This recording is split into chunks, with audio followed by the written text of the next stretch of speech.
காலை ஒளி. எழுதியவர் திருமதி டோரா எட்வின்.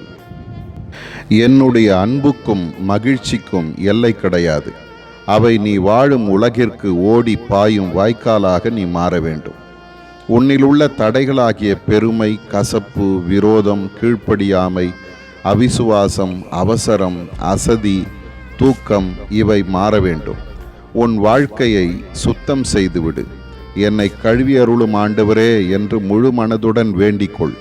தேவனே, சுத்த இருதயத்தை என்னிலே சிருஷ்டியும் என்று என்னிடம் வேண்டிக்கொள்.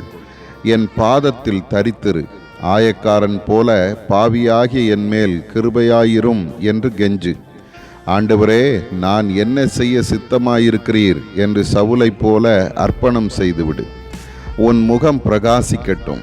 உத்தம இருதயமே நான் தங்கும் அரண்மனை. பரிசுத்த ஆவியால் நிறைந்திரு. திறக்கப்பட்ட வாசலை உன் கண்கள் காணட்டும்.